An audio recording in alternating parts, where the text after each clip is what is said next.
O dia, 9h02. Vamos conversar com o Rafael Cortes, sócio da Tendências Consultoria, já está aqui conosco para esse bate-papo nessa quinta-feira. Rafael, seja muito bem-vindo aqui ao Morning News. Prazer recebê-lo por aqui. Bom dia.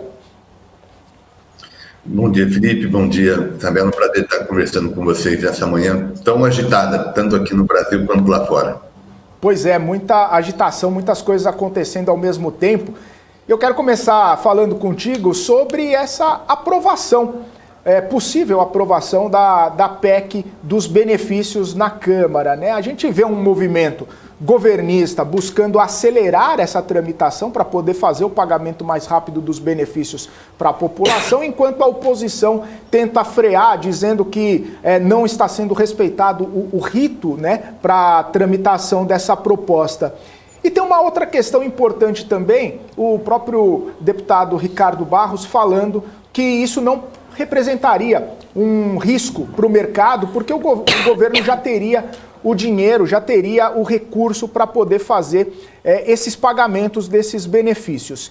E aí a minha pergunta para você, Rafael, é como você interpreta, né, essa busca, né, de celeridade para fazer o pagamento dos benefícios, ao mesmo tempo que a gente tem essa questão ainda do orçamento sendo debatida. Se o dinheiro da Eletrobras, da Petrobras vai ser utilizado, se vai ser fora do teto, enfim, todo esse cenário de risco fiscal batendo na porta do mercado. Como que você interpreta, como que você avalia essa situação? De forma bastante preocupada, né, Felipe, quem mais estiver nos ouvindo. Acho que a gente tem uma conjuntura política, seja olhando para o curto prazo, né, e entendendo por curto prazo eventos até 2022, mas sobretudo do próximo mandato, independente do tempo, nesses dois momentos a política ainda traz um sinal negativo do ponto de vista da estabilidade macroeconômica, e o principal gatilho para esse cenário negativo é a política fiscal, naturalmente, né? A interpretação de que essas medidas são de caráter de curto prazo, muito em função da eleição, e que a partir de 2023 a gente voltaria a uma espécie de normalidade, me parece muito otimista, por duas razões principais. A primeira tem a ver com essa ideia de normalidade, né? Acho pouco provável que a gente volte a um cenário de algum equilíbrio fiscal mais sustentável sem um conjunto de reformas que não foram aprovadas nos últimos anos, e aí trazendo à tona todas essas pressões. Já tem uma parte de implicação fiscal já contratada para 2023. Isso assumindo, né, que esses benefícios temporários vão ser retirados ao final do período estabelecido pelo texto que nesse momento está sendo votado na Câmara dos Deputados. Mas, por exemplo, nada garante que tenha continuidade desses benefícios. Eventualmente, essa é uma decisão que pode claramente aparecer. Agora, a razão que me parece até ainda mais forte para esse cenário mais difícil que eu mencionei em relação à política fiscal tem a ver justamente com o seu ponto da sua pergunta, né? A pressa na aprovação, as questões regimentais, porque o que a gente viu é que a classe política está aprendendo a fazer dribles em relação às restrições do teto de gasto. Não só no próprio teto, mas quando começa a fazer uma emenda constitucional, criando uma espécie de estado de emergência, que é algo pouco concreto, né? O que é isso? É basicamente a classe política dando um recado de que ela está entendendo como driblar restrições fiscais. Agora, a gente falou mais cedo aqui de um decreto que o presidente Jair Bolsonaro fez para que os postos de combustíveis ali, eles possam mostrar o preço antes da PL e depois, né, para as pessoas compararem para ver se realmente mudou. Na sua visão, é uma medida eleitoreira também, uma medida ali para mostrar para a população que agora, com essa medida que veio através dele, realmente está mais baixo, ou uma medida para pressionar também os postos de combustíveis ali, vai ter fiscalização, isso poderia influenciar nas pesquisas também, né? A gente viu que já teve uma melhora depois desse anúncio do Auxílio Brasil, mesmo que ainda não foi chancelado, mas as pessoas votam com o bolso, né? Isso deve favorecer o presidente, mais uma medida que deve favorecer ali nas urnas?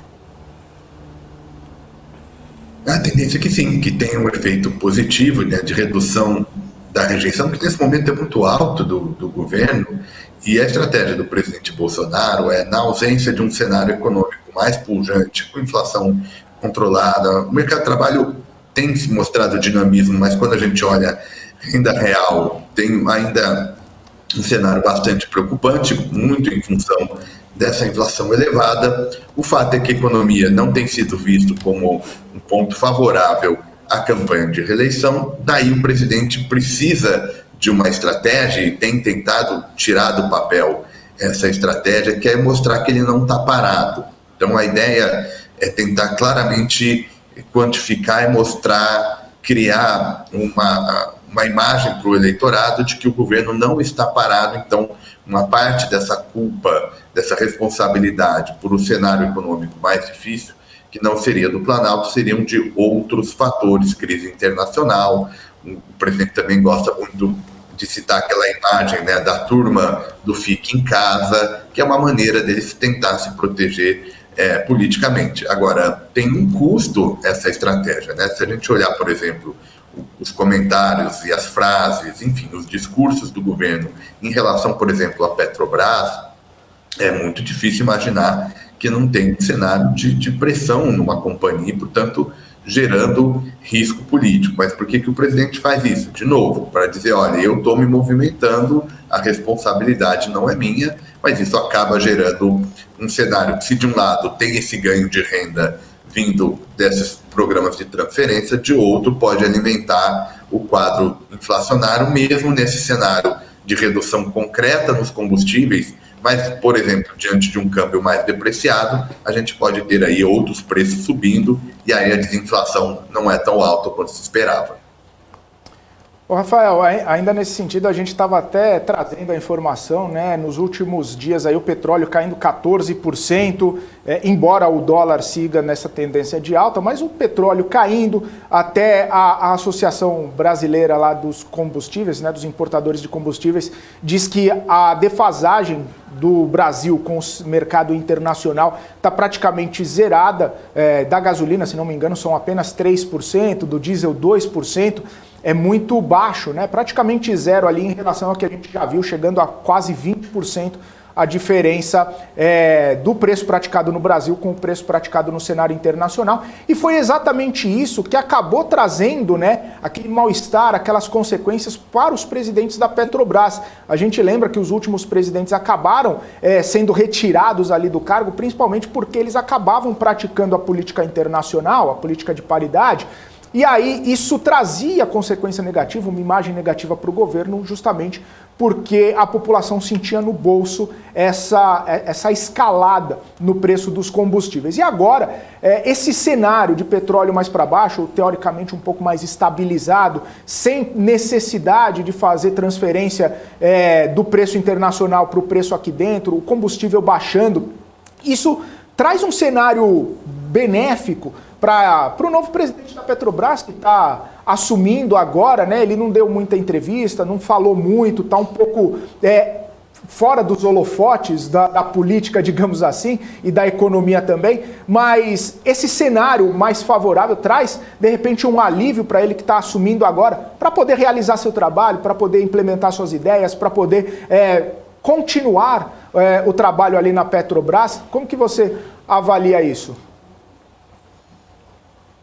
Eu acho que, assumindo essa continuidade, né, nesse momento, o que a gente tem? Né? A gente tem basicamente a preocupação das economias avançadas, menos de um cenário inflacionário. Claro que a inflação ainda está no bojo das preocupações, mas o ponto que tem ganhado impacto nos mercados mais recentemente é a ideia de recessão nas principais economias avançadas, e aí, nesse sentido, a gente pode ter uma acomodação dos preços de commodities, e petróleo não é diferente. Eu também não imagino uma redução muito significativa, né, por conta de outros movimentos, até vocês estavam comentando mais cedo, enfim, a Rússia conseguindo alguns canais de escoamento dessa produção de óleo que não tem sido absorvido pelos países ocidentais, mas aí outras nações, China e Índia, também respondendo um pouco a essa oferta, isso ajudando um pouco a equilibrar esse mercado diante de riscos de cenários mais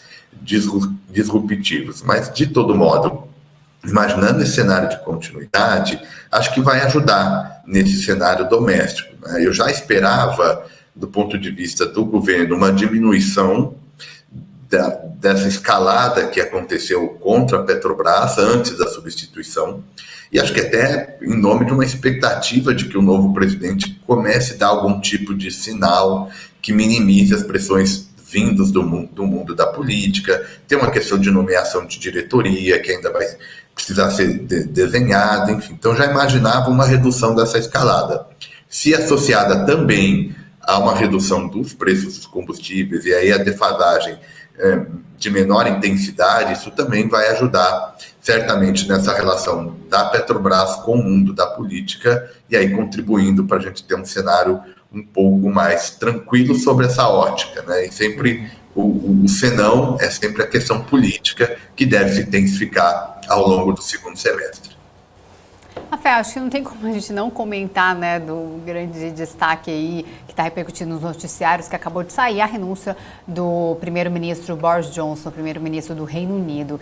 Eu queria que você fizesse uma análise de sua passagem ali a comando do líder do Partido Conservador e qual deve ser o perfil, já que Boris Johnson foi muito criticado pelo próprio partido ali de não tomar medidas tão conservadoras ali que muitos acreditam ser, e agora você acredita que o novo primeiro-ministro deve ser eleito mais de acordo com as suas ideologias do partido, né? Ele que estava um pouco fora, foi muito criticado. Qual é a análise que você faz desse tempo de comando de Boris Johnson e a expectativa para o próximo primeiro-ministro?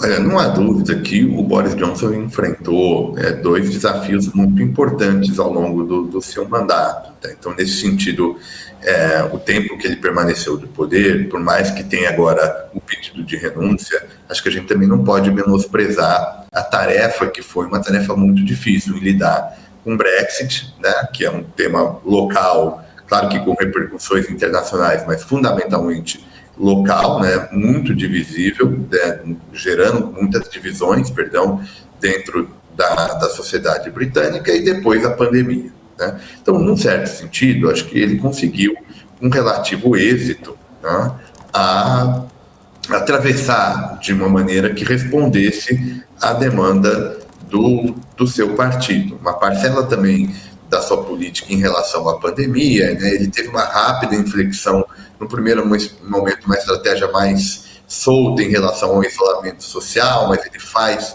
rapidamente um movimento contrário, mais ortodoxo, isso também ajudou. O problema teve muito de um desgaste pessoal, né, que veio desde a tal da festa ilegal, isso foi se avolumando, agora juntando com uma conjuntura difícil, né, que é a conjuntura desses desdobramentos relativos à guerra no leste europeu, que traz um problema novo, né, de cooperação entre o país e o bloco europeu, que acho que isso veio para ficar em termos de agenda. Acho que o primeiro ponto para a gente ver para onde vai todo esse desdobramento é a coesão interna, Isabela, como você muito bem tocou na sua pergunta. A gente ainda não tem indicativos de que vai ter algum nome que vai gerar uma certa pacificação dentro do partido. E sem isso, não tem outras políticas funcionando, né? Porque aí a gente está passando por um cenário de muita instabilidade. O sistema parlamentarista, quando não tem uma maioria coesa, ele deixa o governo muito fraco. Então a gente agora vai ter que esperar, enfim, acompanhar o tempo dessa transição, da escolha de uma nova liderança, de formação de um novo gabinete. E aí a gente tem duas forças. De um lado, você tem forças mais conservadoras, né, em função dessa ideia de um aperto fiscal para ajudar no quadro inflacionário, mas, por outro lado, você tem a relação com a Europa, que vai ser cada vez mais importante diante dos riscos energéticos, de risco de segurança coletiva oriundos do conflito no leste europeu. Tá certo. Rafael Cortez, sócio da Tendências Consultoria, muito obrigado pela sua participação aqui no Morning News. Ótima quinta-feira para você, até uma próxima.